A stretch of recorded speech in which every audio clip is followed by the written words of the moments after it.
If you feel ready to open your inner eye for a deep journey and elevate your awareness, please subscribe to our channel and turn on notifications. Today, I'm sharing a video that explores how our inner perception, something that silently shapes our lives, invites us to relearn reality itself. You've been blind your entire life without ever realizing it. Even though your eyes function perfectly, there is a profound difference between looking and truly seeing.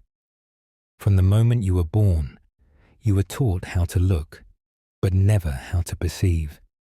You were handed a lens polished by culture, education, media, and fear, and you were told that this was reality, that this was truth. But what if reality never existed outside of you? What if it's something only accessible by looking inward? There's a reason ancient cultures revered the third eye. Mystics, sages, and even early scientists spoke of a hidden gateway in the human mind, a whisper through the third eye. This isn't a metaphor or a fantasy.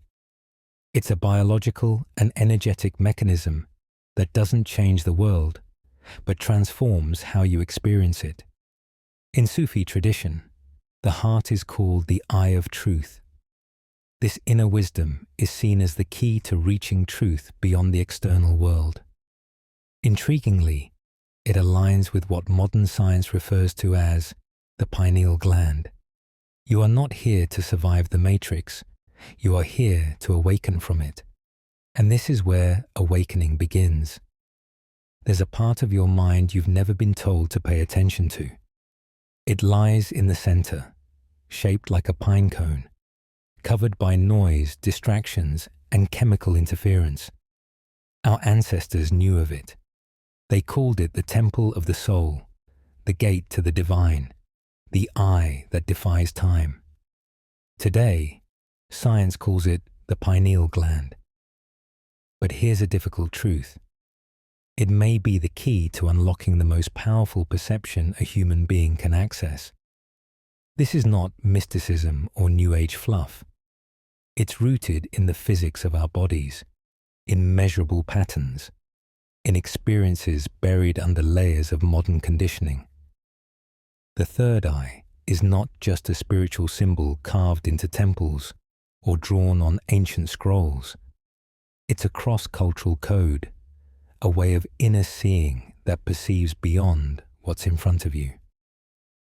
The connection between the ajna chakra in Indian yogic systems and the eye of Horus in Egyptian traditions carries the same message across millennia. Reality extends beyond the physical world, and we possess the inner architecture to access that realm. The pineal gland, long considered the third eye in ancient systems, does more than linger as a vestige of evolution. It responds to light, regulates circadian rhythms, and, according to some research, may produce DMT, a compound known to profoundly alter consciousness. Why does this matter? Because when the gland activates, the third eye opens, and something in your life changes.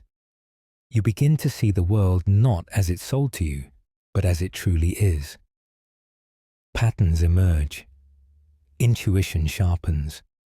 You no longer dismiss synchronicities as mere coincidence. You sense a hidden rhythm behind events. Your thoughts, your focus, your emotions, all begin to shape your external reality. When you speak, reality responds. When you imagine, synchronicities unfold. But unfortunately, we've been taught to memorize, obey, and look outward, not to question or perceive. This narrowing of your observation leads to a limitation of your true perception. The third eye functions like a signal receiver, but most people are trapped in the illusion that the external world is fixed and uncontrollable. The eye is not for escaping the world. It is for seeing it clearly, directly, and unfiltered for the first time. You begin to arrive at a sense of inner certainty, not through another's words or texts, but through a wisdom that awakens beneath your programmed layers. From the moment you enter the school system, you're conditioned to look outside yourself for answers, forced to learn from textbooks and authority figures. Obedience, memorization, and conformity suppress your inner eye, your third eye. This wasn't your failure. It was the system's success. The third eye doesn't shut off suddenly. Overstimulation, flashing screens, rapid images. Your childhood brain was bombarded with external stimuli, never learning to turn inward. Cartoons, classroom rules, punishments, all chipped away at your inner signal. And the pineal gland is sensitive, not just to light, but to environmental chemicals and toxins. It is unprotected by the blood-brain barrier and can be damaged by substances like fluoride added to drinking water. This is not a conspiracy theory. It's a biochemical fact. As a result, society has become spiritually blind. People chase external things, money, status, appearance, while forgetting their unfiltered perception. But remember, this is not your fault. You were born into a system that rewards blindness and punishes vision. Yet blindness is not permanent. The third eye does not die, it waits. As you begin to turn inward, to question what you've been told, to make small shifts in your lifestyle, the static fades, the fog lifts, and you begin to remember what it means to truly see. Today, science has become a kind of religion. It no longer encourages wonder, but offers sanitized, institutionalized facts. Yet in the cracks of mainstream science lie disruptive ideas. Ideas that suggest consciousness may not be a byproduct of the brain, but the other way around. One of quantum mechanics' most fascinating phenomena, the observer effect, shows that particles behave differently when observed. It proves that matter is not just shaped by observation, but by the observer. This means your consciousness is not a passive witness to the universe. It is a participant, a force that shapes reality. Thinkers like Roger Penrose and Stuart Hameroff propose that consciousness does not arise from neuron activity alone, but from quantum processes within microtubules in the brain. This mirrors the ancient understanding in Sufism, which called the heart the eye of truth, and in yogic systems, which linked the ajna chakra to insight and intuition. The pineal gland, once the mystical third eye, now finds scientific explanation at the crossroads of ancient wisdom and modern research. The third eye is not activated through stimulation, but through stillness. Not just turning off your TV for 5 minutes, but entering true silence. A silence that allows you to feel the space between your thoughts. The first step to opening your inner eye is to reclaim your attention from the chaos. Simple visualization exercises can initiate this process. In the blue flame meditation, sit quietly with your eyes closed and visualize a vibrant, flickering blue flame between your eyebrows. Let it grow. Feel its pulse. Watch it burn away the static in your mind. Done consistently, this strengthens your energetic signal. You're not summoning something new, you're remembering something ancient. Another method is the violet light technique. Visualize a beam of violet light entering from above, concentrating in your third eye. Imagine it dissolving physical, mental, and emotional blockages. Deep focus calms your nervous system, alters your brain waves, and activates inner perception.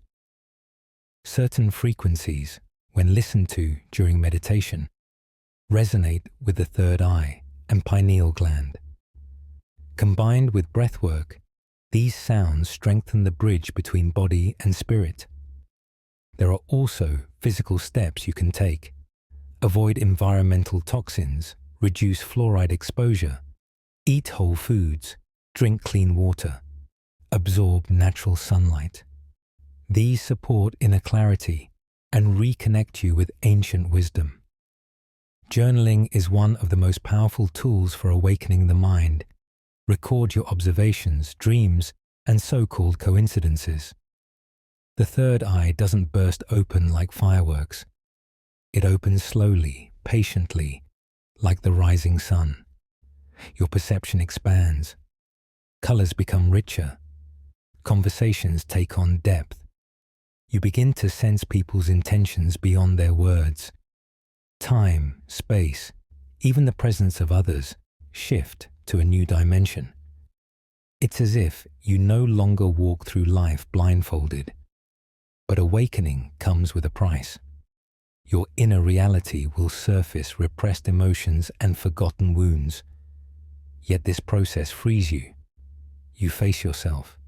You assume inner responsibility. Every thought, every intention begins to shape reality. You're no longer just a witness. You become a creator. Systems are built on passive, obedient minds. True awakening pulls you out of this cycle. You begin to question, to write your own script, to participate in reality consciously. And awareness becomes contagious. Those around you will sense the change. When your third eye opens, your life transforms. You no longer ask, what will happen to me? But instead, what am I shaping right now? You trust your inner voice. You follow intuition beyond logic. You notice the patterns, systems, and illusions of the external world, and you begin to question them. This awakening isn't about making you special. It's about reconnecting you to your essence, your true self. You stop looking at life from the outside and begin to rebuild it from the depth within. You go beyond what was once taught and finally understand what life truly is, what it feels like, and why it matters. Remember, the world you see is shaped by how you perceive it. You don't just observe reality, you reshape it. Every thought is a wave. Every intention is a seed. You are the actor of your life. And once your third eye opens, nothing is ever the same again.